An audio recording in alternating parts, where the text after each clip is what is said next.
Tidak ada yang menyangka, stroke bisa mengubah hidup seseorang untuk selamanya. Yang lebih mengejutkan, stroke kini bukan lagi penyakit yang hanya menyerang orang tua, melainkan sudah menjadi ancaman nyata bagi usia produktif. Di tengah tingginya tekanan kerja dan gaya hidup modern, kasus stroke pada usia 20 hingga 40 tahunan justru terus mengalami peningkatan karena sering dianggap sepele. Kita sering tidak sadar, stroke adalah pembunuh senyap atau silent killer yang bisa datang kapan saja tanpa tanda-tanda awal. Lalu, apa saja gejala awal stroke pada usia produktif yang wajib diwaspadai? Apakah kondisi ini bisa disembuhkan secara total dan bagaimana cara mencegahnya sebelum terlambat? Temukan jawabannya hanya di Waktu Indonesia Sehat.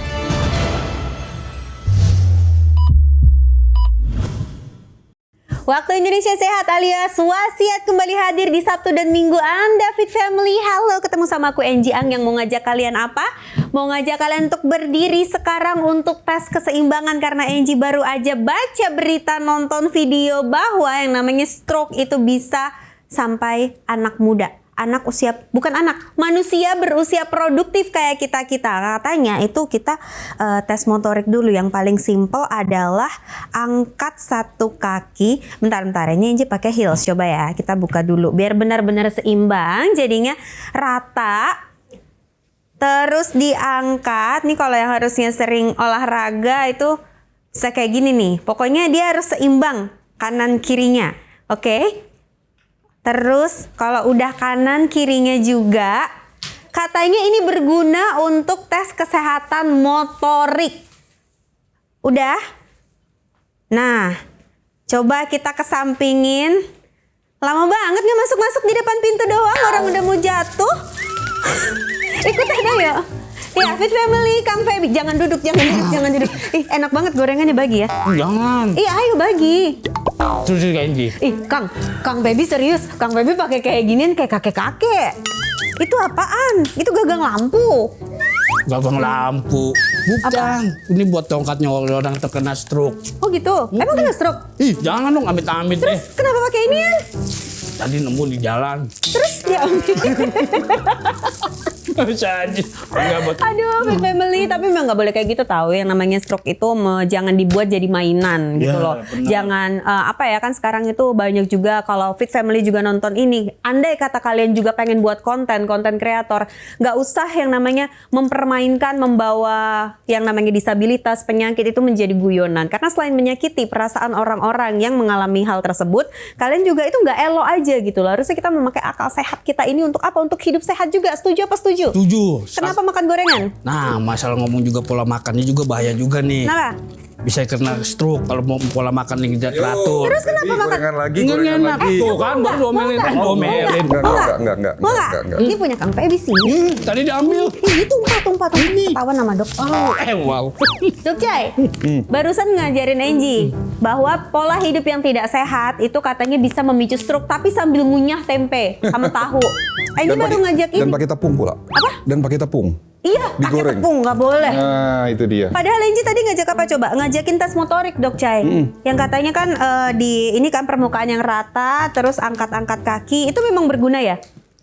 Berguna untuk apa nih? Apa dulu Tes nih aja, fungsinya? tes misalnya tes. ada yang nggak bagus di ini kita, saraf-saraf kita gitu. Jadi kita tes kalau seimbang. Jadi kalau stroke itu sebetulnya ada tanda-tandanya kalau kita singkat itu fast ya.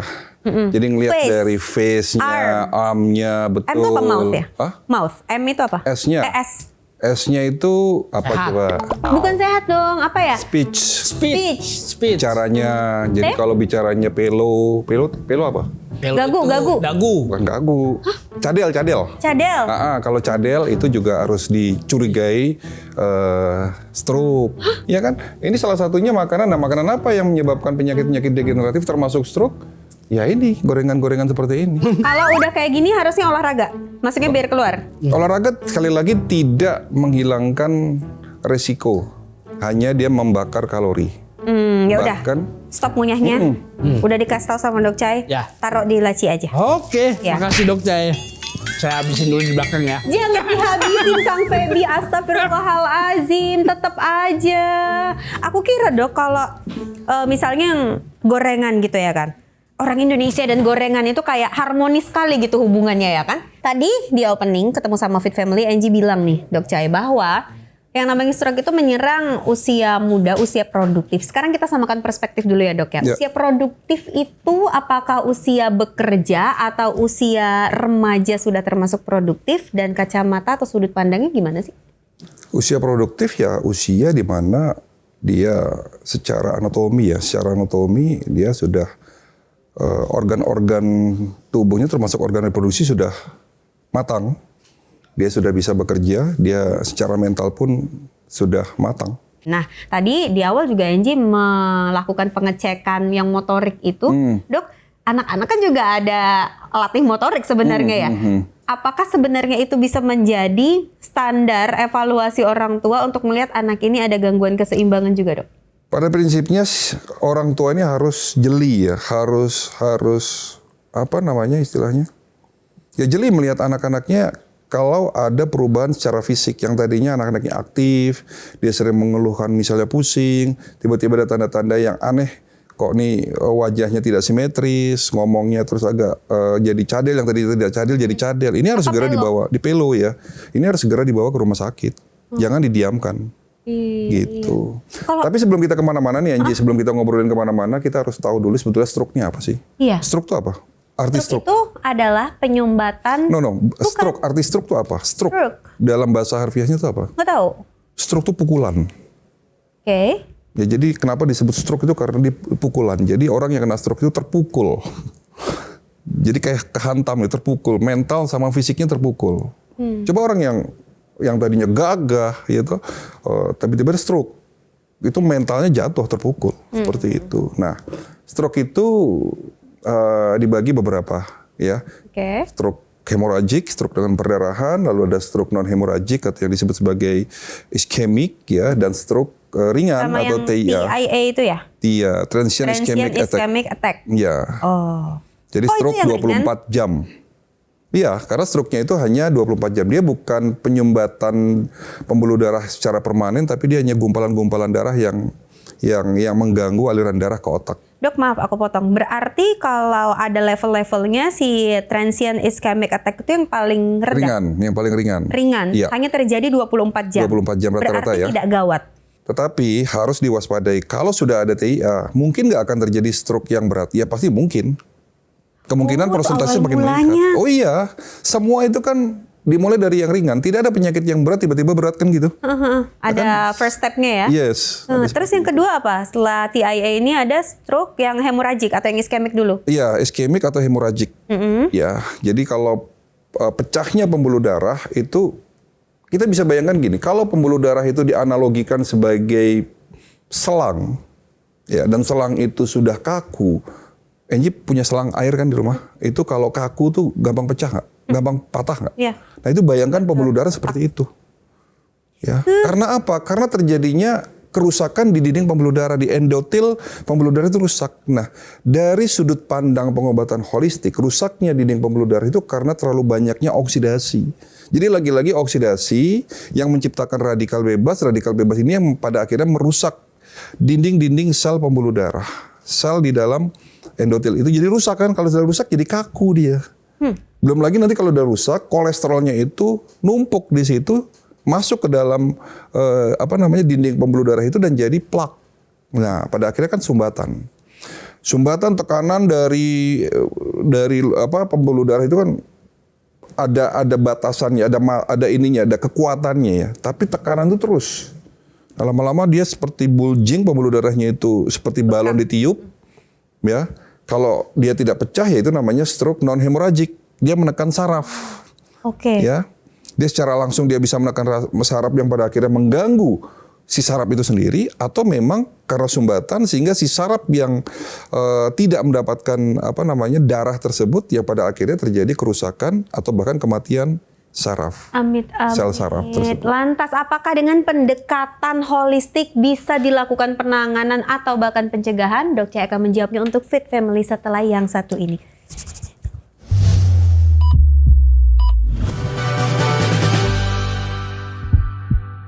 Stroke, penyakit yang diibaratkan seperti pukulan, baik itu yang mengalami atau mungkin orang terdekatnya, karena Ya, ngelihat orang betul, stroke betul. itu juga pukulan seumur hidup ya dok. Yang terpukul bukan Yes, hanya yang menderita. pasiennya, tetapi juga keluarga besarnya pun akhirnya Betul. terpukul juga. Salah satu kakek aku juga belasan tahun stroke. Kena stroke. Kena stroke gitu, dan kami sebagai keluarga terus mendampingi sampai dimana kan itu kan harus obatnya terus berjalan gitu Iya. ya, terapinya seperti itu. Nah, kalau ngelihat apa yang Angie dulu alamin itu pun jadi mikir gitu dok, apa mungkin dulu kami harusnya bisa melakukan pencegahan terhadap almarhum, bisa nggak sih dok? Iya, jadi kalau kita mau berbicara masalah pencegahan harus dilihat dari riwayat keluarga. Apakah ada keluarga yang sakit seperti itu, sakit stroke. Jadi kalau misalnya orang tua kita, kakek nenek kita, atau bahkan adik kakak sekandung itu terkena penyakit stroke, kita harus waspada dong. Yang kedua, ya seperti yang sudah kita sering bicarakan, apapun penyakitnya, terutama penyakit degeneratif itu ada 4 yang harus diperhatikan. Pertama adalah kesehatan mental. Orang stroke ini kan hubungannya dengan mental juga. Iya, Orang yang suka pikiran marah-marah, ya akhirnya hormon adrenalin itu terpicu menyebabkan vasodilatasi, vasokonstriksi terjadi di pembuluh darah, penyempitan pembuluh darah itu kan juga karena faktor kesehatan mental yang terganggu, seperti ketakutan, marah-marah, apalagi cemas berlebihan dan sebagainya kan. Lalu yang kedua adalah makanan. Nah tadi bicara masalah makanan, Feby tadi menjadi contoh yang kurang bagus, yang kebanyakan ini potret masyarakat Indonesia ini seperti ini nih. Makanya di Indonesia ini banyak yang sakit stroke, banyak yang sakit jantung, padahal konsumsi makanannya itu jarang yang makan daging. Sementara daging ini menjadi kambing hitam, naiknya kolesterol, menyebabkan tensi tinggi dan sebagainya. Iya, dokter pernah bilang itu, datanya juga ada ya. Data ada dari WHO bahwa Indonesia menjadi negara yang paling sedikit makan daging. Tapi hanya 10 kilogram per orang per tahun. Yes. Iya kan? Sementara di negara-negara maju itu bisa sampai 150 kilogram per orang per tahun loh. Nah, kan sedikit sekali. Nah, beda, makanya kan, iya. kalau penyebabnya daging itu yang pada akhirnya menyebabkan hipertensi atau stroke, ya harusnya orang Indonesia banyak kena. Harusnya orang Indonesia banyak yang tidak kena stroke karena jarang yang makan daging. Tapi yang jadi masalah kok justru, ya kan, di Indonesia menjadi penyebab kematian nomor 1 stroke itu. Jadi bukan daging sebetulnya, bukan lemak, tetapi ya karena oksidasi yang terlalu tinggi, mulai dari usus yang kotor yang pada akhirnya menyebabkan racun masuk ke dalam darah, oksidasi naik, terjadinya inflamasi, peradangan di pembuluh darah, ya kolesterol yang dipengaruhi oleh oksidasi sehingga berubah sifat kolesterolnya menjadi kolesterol peroksida yang menyebabkan penyumbatan, sebagainya banyak faktor. Jadi makanan-makanan yang menyebabkan oksidasi naik itu sesungguhnya bukan hanya lemak. Jadi natural food itu aman, tetapi yang tidak aman adalah makanan-makanan seperti ultra processed food. Pengolahannya ya. Iya, makanan yang digoreng, ya ini yang menyebabkan oksidasi naik. Jadi seperti itu. Itu yang poin kedua. Poin ketiga? Poin ketiga pola tidur. Ya kan 7 sampai 8 jam. Bukan hanya itu, tetapi waktu tidur, jam tidur. Ya. 7 sampai 8 jam, tapi mulai tidurnya subuh. Kami mawon. Iya, nggak boleh. Ya tidur tuh yang bagus itu sebelum jam 11. Nanti kita mau bangun jam 4 silahkan. Buat sholat Gitu. subuh yang Karena tidur di atas jam 10 itu akan menciptakan lagi-lagi oksidasi meningkat. banyak juga organ yang harus beristirahat di jam-jam itu Iya. ya dok ya, untuk memaksimalkan kerjanya, untuk menjaga badan kita. Yang Yang keempat olahraga. Olahraga juga bisa. Ya, jadi seperti yang kita bahas waktu itu juga, bahwa olahraga ini seperti pisau ya. 2 mata pisau. 2 mata pisau yang bisa membantu memotong makanan, tapi juga bisa membunuh orang. Nah, olahraga seperti itu. Maka olahraga yang teratur, terukur, sesuai umur. Betul, dan Gitu. ikhlas. Iya Dan ikhlas, kan, ada tambahannya gitu. 3 ur dan juga 1 as. Nah, vitamin deh. Boleh nggak? Sekarang banyak tahu kalau Angie lihat itu kan. Jadi kalau mau belanja bulanan suplemen tuh banyak juga yang untuk yang oksidasi gitu apa sih? Sekali lagi kalau dilihat dari sudut pandang pengobatan holistik, yang perlu kita lakukan 3 tahap. Baik ini sebagai preventif tetapi juga sebagai kuratif. Yang pertama harus detoksifikasi. Detox. Dibersihkan. Apa yang dibersihkan? Ususnya harus dibersihkan. Dengan cara apa? Sekarang banyak suplemen yang bisa untuk membersihkan usus. Ya, terutama juga suplemen yang mengandung serat tinggi, ya, yang mengandung probiotik, ya, untuk meningkatkan kuman yang baik di dalam pencernaan, ya, itu penting, Angie. You are what you eat. Dirimu adalah apa yang kamu makan. Menurut ilmu kedokteran holistik, Dr. Bernard Jensen, beliau adalah bapak kedokteran holistik modern, mengatakan 80% penyebab penyakit degeneratif termasuk stroke itu disebabkan karena usus yang kotor. Malah usus yang kotor, berarti benar-benar makanan ini Makanan jadi lagi-lagi. faktor terbesar. Ya, seperti itu. Jadi makanan yang digoreng itu kan menyebabkan lemak yang tadinya lemak biasa-biasa aja menjadi lemak yang sangat jahat sekali, yang namanya trans fat. Nah, trans fat ini menciptakan oksidasi yang sangat tinggi, dan trans fat ini juga menyebabkan tadi inflamasi peradangan bahan sumbatan. Berarti kalau ngomongin stroke, yang dilakukan pertama baiknya itu bukan membersihkan darah ya dok, tapi membersihkan Usus dulu. Iya, usus dulu. Iya. Yang pertama, baru habis itu mengikuti. Baru darah, baru darah. Nanti banyak. Dok, maaf, membersihkan usus tuh maksudnya cuci perut? Iya, cuci perut. Dibersihkan Oke. ususnya. Kalau membersihkan darah? Dengan suplemen, dengan herbal, nanti ada memang beberapa herbal yang bisa membersihkan darah. Maksudnya minuman gitu atau kayak biasa tips sehat ala Dok Cahit ya? Oh gitu ada juga? Ada. Oh Nanti disiapin ya ramuan-ramuan. Nanti untuk ada dong. segmen 5 ya berarti ya.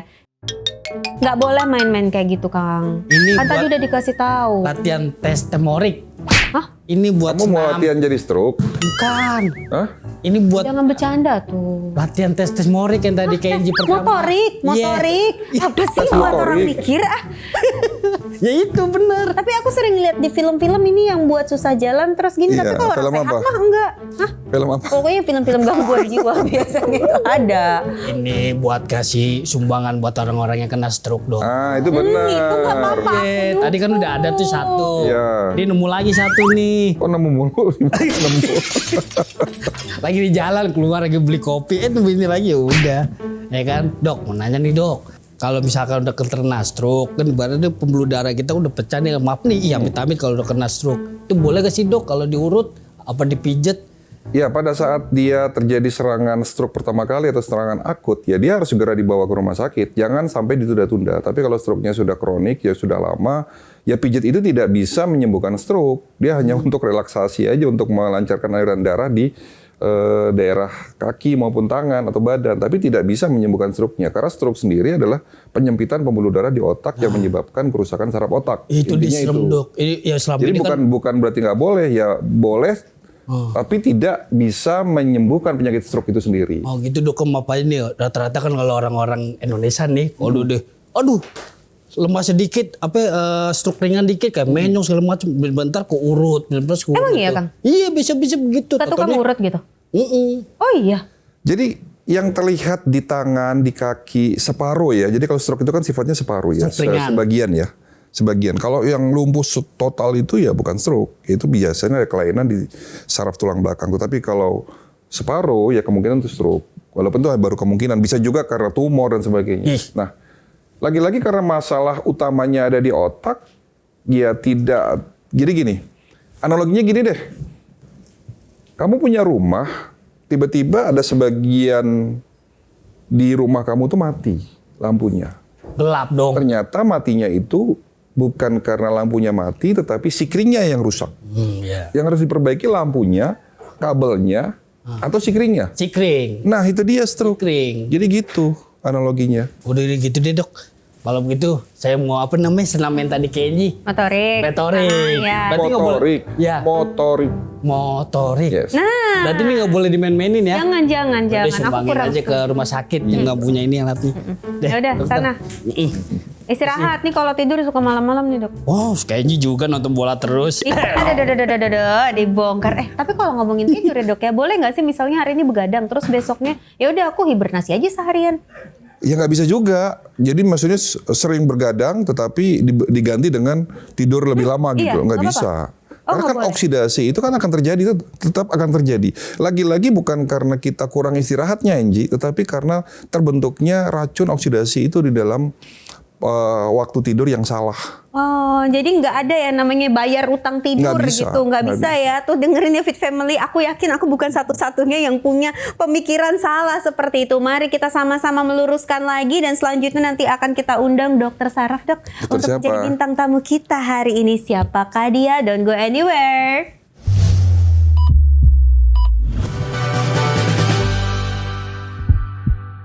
Penggambaran penyakit stroke secara holistik sudah disampaikan oleh Dok Chai. Bersama dengan aku Angie Ang, kita lanjut untuk membahasnya dari sudut pandang medis. Mungkin bisa dibilang klinis juga ya Dok ya. Ya, Langsung aja bersama dengan narasumber kita hari ini, Dr. Maria Ardelia, dokter spesialis saraf atau akrab disapa Dr. Mardel. Halo dokter, sehat? Halo, apa Silakan kabar? Dok. Silahkan duduk. Wih, yuk. sekalian nih aku mau konfirmasi dokter. Betul. Aku di akhir 2022 itu tuh kena Bell's palsy. Oh, yes. Itu stroke nggak sih? Bukan, beda jauh.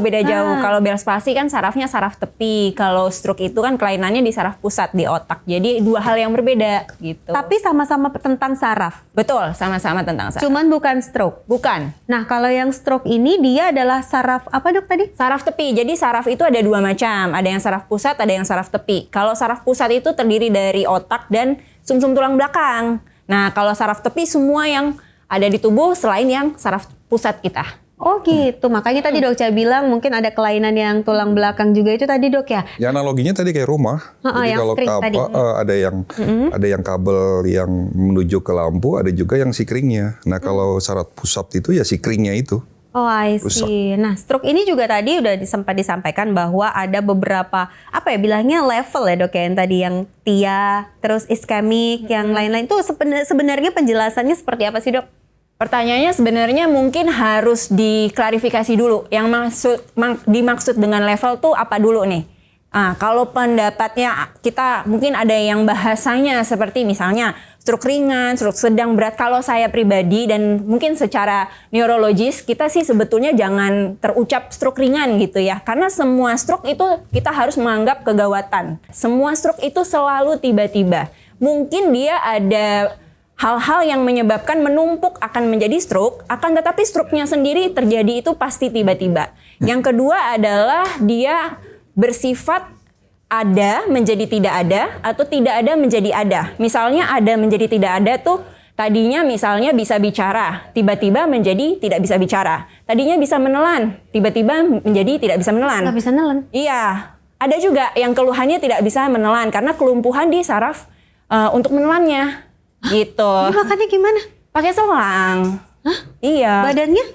Pakai selang makan kan, tetap dapat nutrisi, tetap dihitung.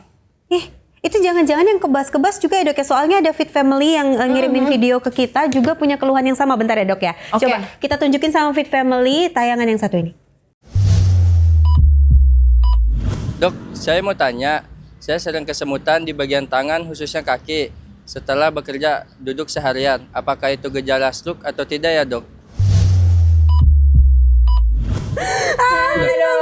Maafkan, kayaknya Fit Family kita yang satu ini dia grogi deh. Tapi ya anggaplah kita mengerti ya pertanyaannya. Iya. Tangan dan juga kaki, Yes. badan. Tapi kata kuncinya adalah setelah bekerja mungkin Betul. anggapannya di belakang meja kali ya. Jadi kurang gerak kali ya dok ya. Betul, jadi kalau misalnya tadi kan jelas ya ada pencetusnya dan sebenarnya kita mesti tanya lagi ke pasiennya. Kalau misalnya setelah duduk lama kemudian direlaksasi, digerakkan, kemudian dia kembali dan sama sekali hilang, nol, gejalanya harusnya bukan stroke. Karena kalau stroke itu kan kata kuncinya selain tiba-tiba, kemudian dia menetap juga. Jadi kalau muncul hilang, apalagi ada provokasinya gitu ya, kegiatan tertentu seharusnya bukan sih. Oh, Gitu. walaupun dia repetitif.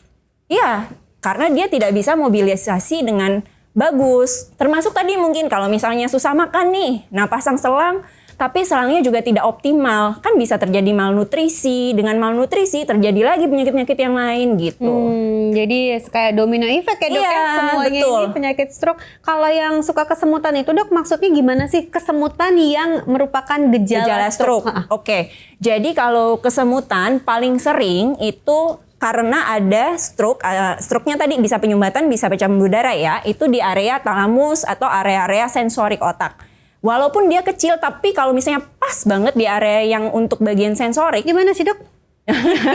Itu harus buka MRI ya? Nggak bisa. Nggak bisa.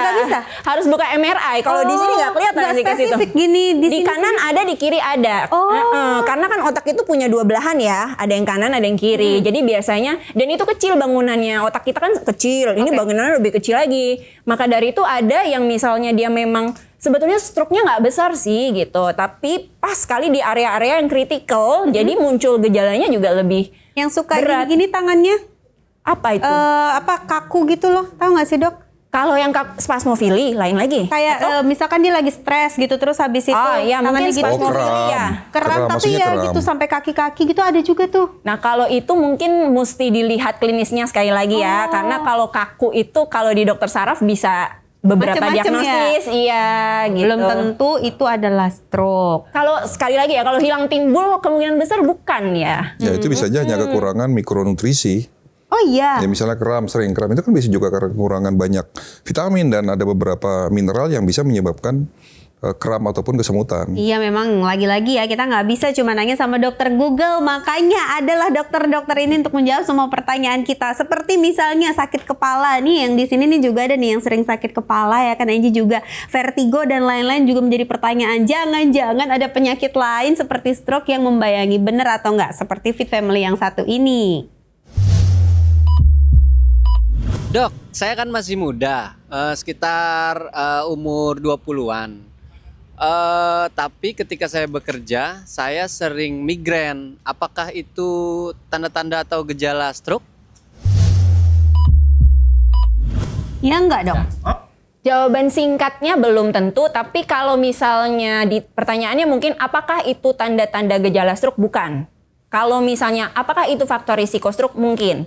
Karena migrain itu secara penelitian memang ada relasi dan korelasinya dengan angka kejadian stroke yang lebih tinggi. Hanya saja migrain itu lebih tinggi ya tentu kalau bukan sehari 2 hari migrain ya. Nah kalau misalnya migrainnya bisa terkontrol dan kita bisa cari nih, biasanya kita cek vaskularnya juga, pembuluh darahnya nih. Apakah memang ada kelainan atau tidak? Kalau misalnya nanti sudah ditangani dengan baik, mudah-mudahan dia tidak menjadi stroke di kemudian hari. Tapi kalau pertanyaannya tadi mungkin migrainnya sering pada saat kerja ya. Nah migrain itu sendiri kan jenis penyakit yang dia dipengaruhi secara biopsikososial juga. Nah mungkin ada pencetusnya nggak nih waktu kerja yang bisa bikin pasien itu Stres dong berarti. Iya, migrain berulang gitu. Stres Apakah bisa dia mungkin tekanan, kurang tidur, jenis makanan tertentu, atau kena cahaya matahari langsung dalam waktu cukup lama, siapa tahu kerjanya di luar, itu kan juga bisa berbagai macam menimbulkan keluhannya migrain. Tapi migrain juga kadang di awam itu mungkin pasien-pasien datang bilang, dok saya migrain gitu. Padahal setelah kita telaah lagi ternyata bukan migrain. Sakit kepala. Nah makanya ini mungkin harus bikin satu episode sendiri kalau bahas sakit kepala ya. Karena Memang banyak lagi. banyak, betul. ya, dok, Iya, ya. karena kadang memang kita terlalu gampang untuk, oh ini kayaknya migrain nih. Terus ke dokter bilang, oh dok saya kena migrain. Tapi setelah kita telaah ternyata tidak memenuhi definisi dari migrain itu sendiri. Jadi sebetulnya jangan self-diagnose ya mungkin gitu. No, benar. Memang kita nggak boleh percaya sama apapun yang kita baca tanpa ada pantauan yang jelas Iya. ya dok ya. Nah nanti kami akan kembali lagi nih pastinya ngobrol sama dokter-dokter untuk membahas mengenai stroke ini dan apakah ada yang namanya golden hour untuk menangani apabila ada yang terkena stroke. Temukan jawabannya hanya di Wasiat. Waktu Indonesia Sehat, hidup sehat, tonton Wasiat.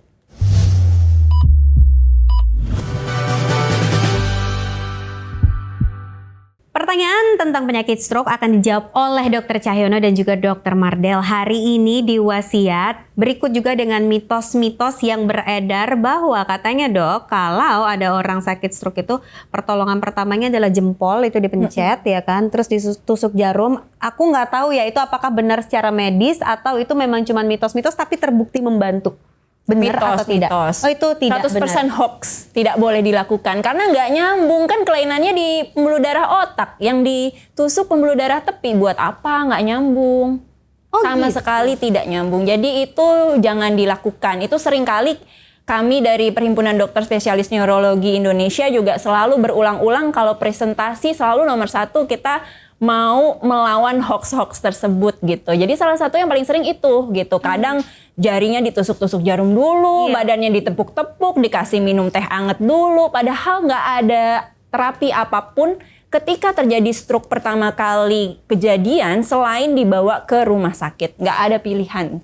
Berarti yang tadi aku pertanyakan yang namanya golden hour atau mungkin kurun waktu tertentu yang menentukan bagaimana pasien tersebut bisa survive, itu maksudnya apa ya, Dok? Ya, jadi kalau stroke itu memang kita ada yang kita sebut sebagai golden period ya. Golden period itu pada umumnya 3 sampai 4,5 jam.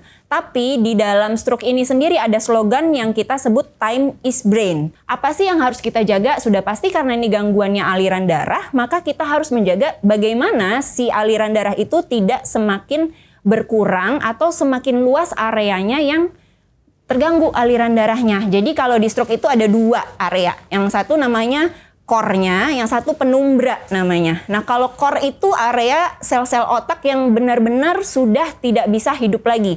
Jadi kayak taman gitu, misalnya kita ngalirin air ya pakai selang, kemudian ada area di pusat yang tempat si selang itu, dia awalnya dia yang paling awal nggak dapet aliran darah, sehingga dia yang mati atau layu duluan.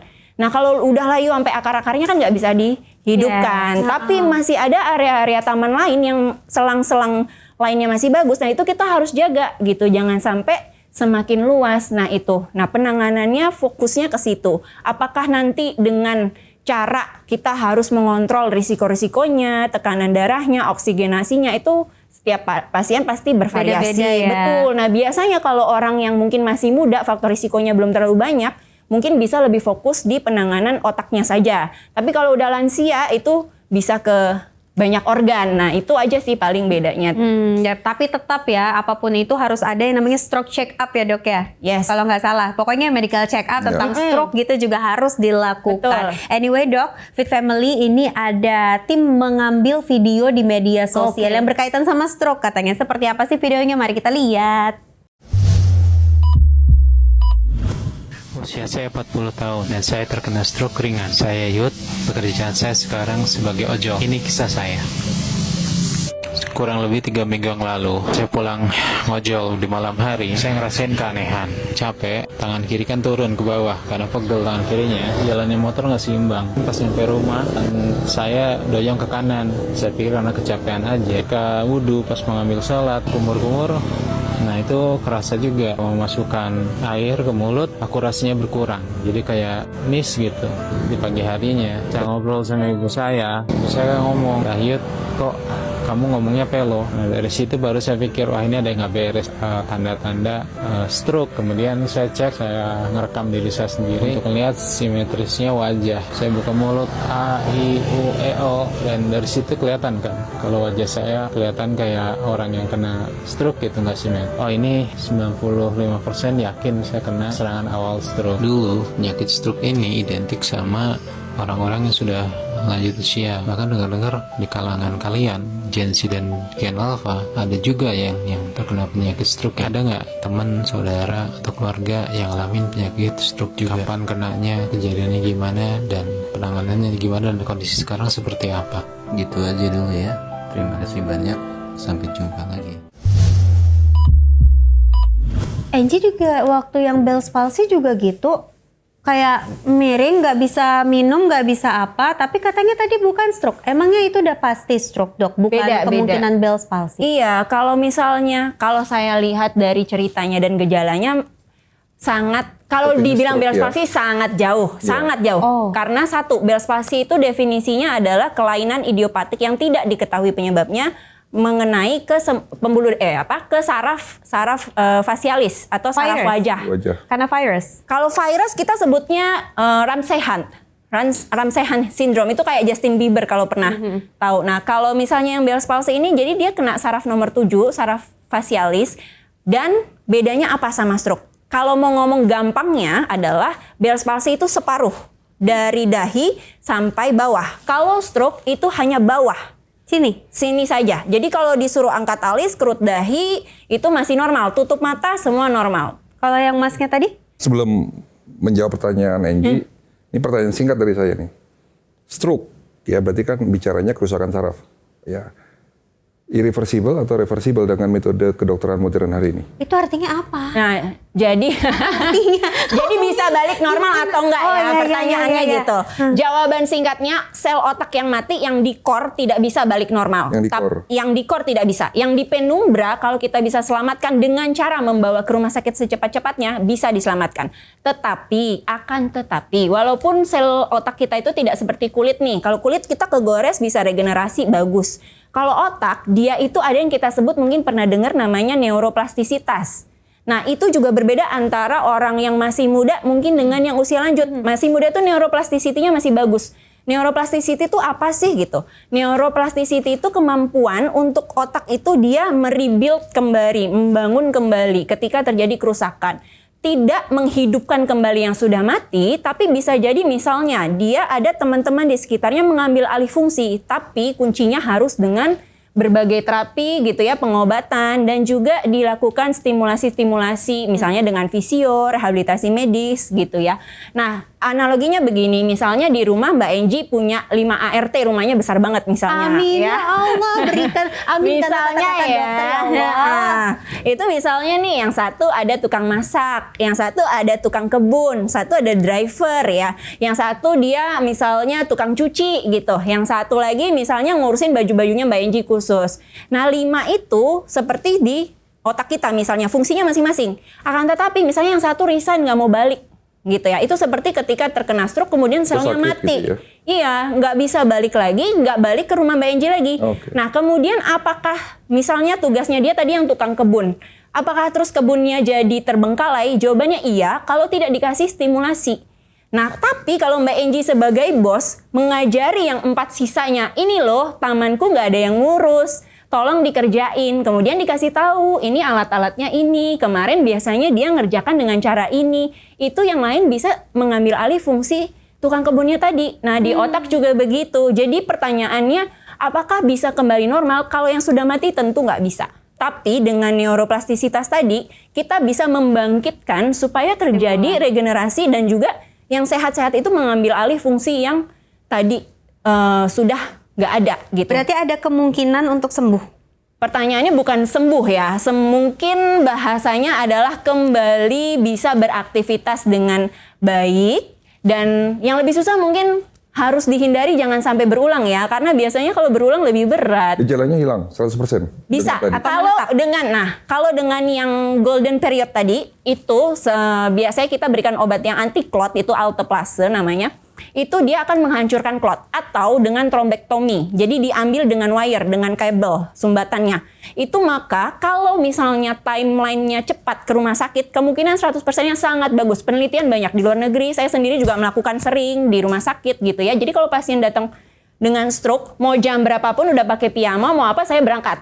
Karena kita sangat ingin menyelamatkan pasien agar tidak perlu alat bantu, tidak perlu disabilitas. Asal masih masuk dalam kriteria golden periodnya tadi. Ya gitu. sekaligus ya Enji revisi ya Fit Family, bukan golden hour, itu mah sunset ya kan, ya kan sama matahari pagi-pagi, tapi golden period di 3,5 sampai 4 jam berarti. Kebalik, 3 sampai 4,5 jam. 3 sampai 4,5 jam. Yang penting kalau udah kelihatan misalkan bukan kelumpuhan ya, kayak apapun itu. keseimbangan. Kalau ragu-ragu apapun itu Langsung.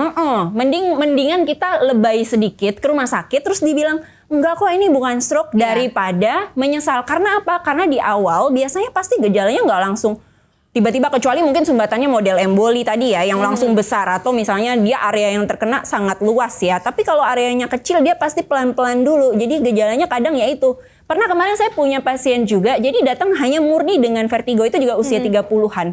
Dan sudah mau pulang tadinya gitu ya, naik bus.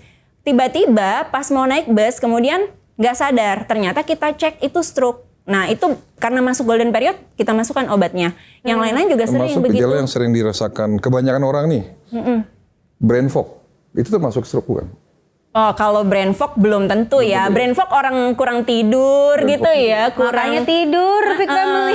Dari tadi udah dibahas. Itu juga tentang masih tidur. bisa sih brain fog Iya. ya, macem-macem. Nah, Dokter Mardel, ini untuk mengakhiri kebersamaan kita yang luar biasa hari ini, dokter mau menyampaikan apa tentang stroke kepada Fit Family, silakan. Oke, jadi penyakit stroke ini adalah salah satu memang penyakit yang tingkat disabilitas dan juga mortalitas atau angka kematiannya cukup tinggi. Oleh karena itu, saya berpesan yang pertama, pencegahan tentu harus dilakukan karena pencegahan selalu lebih baik daripada mengobati. Kita harus mengetahui nih faktor risiko apa yang ada, terutama kalau misalnya memang di keluarganya, turunannya juga ada orang-orang yang pernah terkena stroke ya.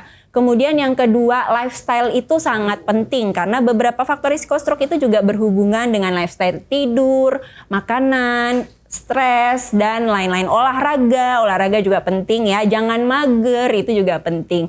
Dan jangan anggap sepele gejala atau keluhan yang muncul secara tiba-tiba dan menetap. Lebih baik kita ke rumah sakit untuk mengecek lebih dahulu daripada kita menyesal kemudian. Mungkin gitu Mbak Angie? Yes, kalau begitu terima kasih banyak dokter. Ingat ya Fit Family, kita harus gerak, stretching, Betul. makan yang benar, tidur yang benar. Yang penting kalau kata holistik apa, mind, body, and soul. Jangan stres-stres. Dan sesaat lagi Angie akan kembali dengan apa? Tips sehat ala Dok Chai untuk mengatasi atau mencegah penyakit stroke. Don't go anywhere. Wasiat akan segera kembali. Hidup sehat, tonton Wasiat.